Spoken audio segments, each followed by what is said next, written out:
కాదు ఇది వందనాలు. ఈ గ్రామాన్ని దీవించండి, ఆశీర్వదించండి. చిన్నపిల్లలందరూ ప్రభు చక్కగా చదువుకొని మంచి ఉద్యోగాలు సంపాదించుటకు వారికి జ్ఞాన వివేకములు దయచేయండి. ఊరి చుట్టూ నీ కంచె ఉంచండి.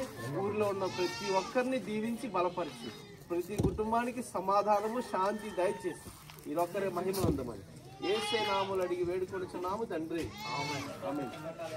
నీ ఊరికి ఇందాక అడిగితే చాలా మంది యేసు ప్రభు కోసం కొన్ని మాటలు చెప్పారని అంటే నాకు చెప్పారు. అయితే యేసు ప్రభు కోసం కొన్ని మాటలు ఏంటంటే, దేవుడు ఈ లోకానికి ఒక వార్తను చెప్పమన్నాడు. దేవుడు ఎక్కడ ఉన్నాడు చెప్పండి?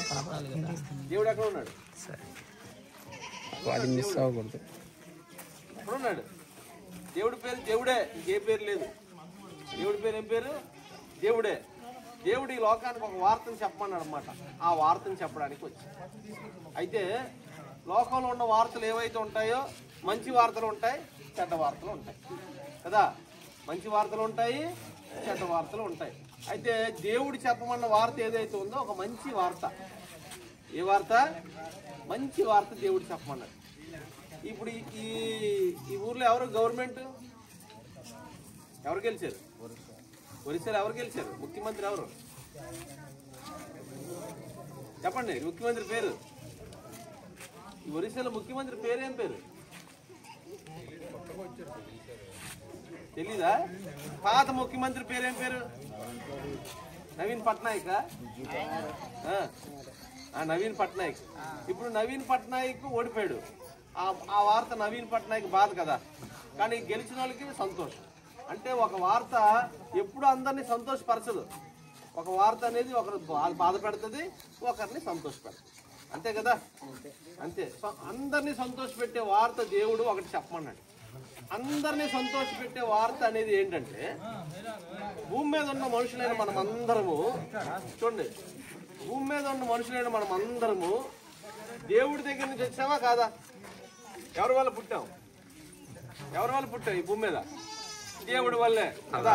మనకున్న ఈ పొలాలు, ఈ పంటలన్నీ ఎవరి వల్ల వచ్చాయి? దేవుడి వల్లే. ఈ పిల్లలు, మనకున్న కుటుంబం ఎవరి వల్ల వచ్చింది?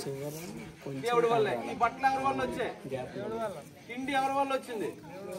ఇవన్నీ దేవుడి వల్ల వచ్చాయి కదా. అయితే ఇవన్నీ దేవుడి వల్ల మనం తీసుకొని, ఇవన్నీ దేవుడి దగ్గర నుంచి మనం తీసుకొని ఏదో ఒక పాపం చేస్తున్నామా లేదా? ఇదిగో మేము వైజాగ్ నుంచి వచ్చాం. మా వైజాగ్లో ఉన్న వాళ్ళందరూ కూడా ఏదో ఒక పాపం చేసిన వాళ్ళే. అంటే బూతు మాట్లాడడం, కొట్టడం, తిట్టడం, మందు తాగడం, గొడవలు ఆడుకోవడం. మా వైజాగ్లో. మీ ఊర్లో కూడా అలాగే ఉంటారేమో.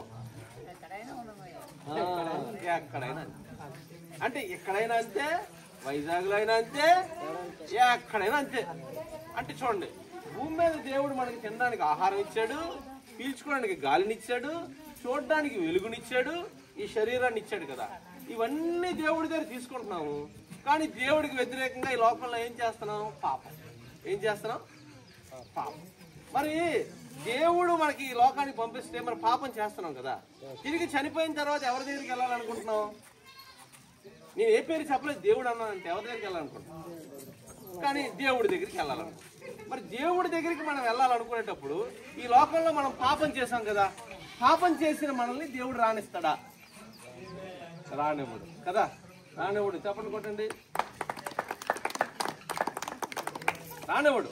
ఇప్పుడు ఇదిగో ఇల్లు ఉంది, ఈ ఇంట్లోకి అది మమ్మల్ని పిలిచారు అనుకుందాం. మా కాళ్ళకి పేడ ఉంది. ఇప్పుడు పేడతోనే ఆ ఇంట్లోకి వెళ్తాం. రాణిస్తారు వాళ్ళు? రానివ్వరు కదా. ఏం చేసుకోమంటారు? ముందు కాళ్ళు కడుక్కోమని. ఇప్పుడు అంటుకున్న పేడని ఎలా కడుగుతాం? నీళ్లతో కడుగుతాం. మరి పాపాన్ని ఎలా కడుగుతాం? ఇక్కడ పాపం చేసావు, ఎక్కడికి వెళ్ళాలి? దేవుడి దగ్గరికి వెళ్ళాలి. మరి ఇక్కడ పాపం చేసి నీవు అక్కడికి వెళ్ళాలంటే పాపం కడగాలి కదా. ఇప్పుడు నేను ఒక ప్రశ్న వేస్తాను. అమ్మా జాగ్రత్త వినండి. తల దేంతో కడుగుతారు? తల షాంపూతో కదా. ఒళ్ళు దేంతో కడుగుతారు? సబ్బుతో. బట్టలు దేంతో ఉతుకుతారు? సబ్బు, సర్ఫు కదా. సామాన్లు దేంతో తోముతారు? చెప్పండి. సామాన్లు దేంతో తోముతారు? సబ్బుతోనే కదా కదా. మరి పాపం దేంతో కడుగుతాం? పాపం దేంతో కడుగుతావు? సబ్బుతో కడిగితే పోద్దా? షాంపూతో కడిగితే పోద్దా? మరి ఎలా పోతుంది? ఆ విషయం చెప్పడానికి వచ్చాను. ఈ వార్తే మనుషులకి వెళ్ళి చెప్పండి. ఎందుకంటే భూమి అంతా మనుషులు ఏం చేస్తున్నారు? పాపం చేస్తారు. కానీ పాపాన్ని కడుక్కోవడం వారికి రాలే. సామాన్లు కడగడం వచ్చింది, బట్టలు కడగడం వచ్చింది, తల కడగడం వచ్చింది, కానీ పాపాన్ని కడగడం రాలేదు. అప్పుడు దేవుడు ఒక సబ్బు పెట్టాడు, పాపాన్ని కడిగే సబ్బు. ఆ సబ్బు పేరు చెప్పాలా? చెప్పాలా? అరే ఆ పాపాన్ని కడిగే సబ్బు పేరు చెప్పాలా? చెప్పాలా? చెప్పాలా? పాపాన్ని కడిగే సబ్బు పేరు చెప్పాలి. ఆ సబ్బు పేరే యేసు. యేసు అనే వ్యక్తిని దేవుడు ఈ భూమి మీదకి పంపించాడు. ఈ వ్యక్తి వచ్చి ఏం చేశాడు తెలుసండి? ఈ వ్యక్తికి మన దగ్గర డబ్బులు వద్దు, బంగారం వద్దు, ఏమొద్దు. ఈ లోకంలో మనం అందరం పాపం చేశాం కదా, ఆ పాపం ఇచ్చేయమంటాడు. ఏమంటాడు? ఇప్పుడు మనుషులుగా మనం ఎలా ఉంటామంటే, నేను ఏదో చిన్న తప్పు చేస్తాను, ఎవరైనా నన్ను వచ్చి అడిగితే నేను ఎంత ఆలోచిస్తాను, అరే నేను తప్పు చేస్తాను రా, ఇప్పుడు ఆయన వచ్చి నన్ను అడుగుతాడు, ఇతని మీద వేసేస్తాను. అంటే నా పాపం ఎవరి మీద వేసేస్తాను? మనుషులు ఎప్పుడు చిన్న తప్పు చేసినా ఇంకొకరి మీద వేసేస్తారు కదా. ఎవరు తీసుకోరు, పాపం తీసుకోరు. చూడుగో, సబ్బు తీసుకుంటారు, చీర తీసుకుంటారు, నగలు తీసుకుంటారు, మేకలు తీసుకుంటారు, స్థలాలు తీసుకుంటారు, బట్టలు తీసుకుంటారు, కానీ ఇంకొకరు పాపం ఒకరు తీసుకుంటారా? తీసుకోరు. యేసు ఈ లోకానికి ఎందుకు వచ్చారంటే, మీ పాపం నాకు ఇచ్చాను అంటాడు. మీ డబ్బులు వద్దు, మీ పొలాలు వద్దు, మీ స్థలాలు వద్దు, మీ పాపం నాకు ఇచ్చాను అంటున్నాడు. నేను ఒక ప్రశ్న అడుగుతాను, ఏ పాపము చేయలేదు ఇక్కడ ఉన్న వారు ఎవరైనా సరే చేయొద్దండి. ఇప్పటి వరకు ఏ పాపము చేయలేదు అన్నవారు చేయొద్దండి. ఇగో నేను ఎత్తను, మరి నువ్వు ఏ పాపం చేయలేదా?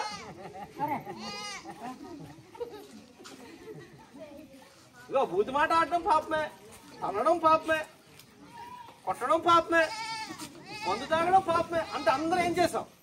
అందరూ, నేను మీరు అందరూ ఏం చేసాం? పాపం చేసాం. మరి ఈ పాపం కడగకుండా అక్కడికి వెళ్తావా? వెళ్ళలేదు. అందుకే దేవుడు ఏం చేశారంటే, ఇదిగో మనుషులారా, పాపం కడుక్కోవడానికి యేసుక్రీస్తు ప్రభు అనే సబ్బును పంపించాను. ఆ సబ్బును కనుక మీరు తీసుకుంటే మీ పాపం కడగబడుతుంది. పేడ కడుక్కోవాలంటే దేంతో కడగాలి? నీళ్లతో. యేసు ప్రభుని తీసుకున్నప్పుడు మన పాపం మనల్ని వదిలేస్తుంది. ఎందుకో తెలుసా? యేసు ప్రభు ఒక్కడే మనుషులందరి పాపాల కోసం చనిపోయిన వ్యక్తి. నేను ఒక ప్రశ్న అడుగుతాను, చెప్పండి. మీ ఊర్లో అయినా మా ఊర్లో అయినా పండగ చేసినప్పుడు మేకని నరుకుతారు. పండగలో కోడిని నరుకుతారు, తెలుసా? నరుకుతారా? కోడిని మేకని చంపుతారు కదా. చంపినప్పుడు ఏమొస్తుంది? నరికినప్పుడు ఏమొస్తుందండి? నెత్తురు వస్తుంది. ఎందుకు అలా చేస్తారో తెలుసా?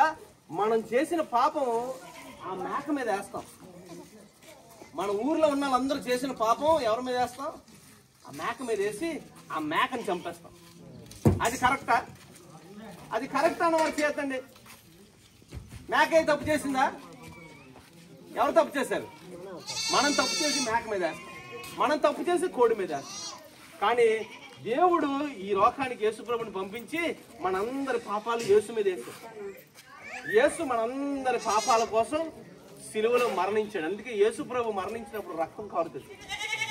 ఎవరి పాపాల కోసం అలా చనిపోయాడంటే మన పాపాల కోసమే. ఇప్పుడు యేసు ఏమడుగుతున్నాడు తెలుసా? ఇక ఇల్లు అడగడు, స్థలాలు అడగడు, పొలాలు అడగడు, ఏమడగడు. ఈ పాపం ఇమ్మంటాడు.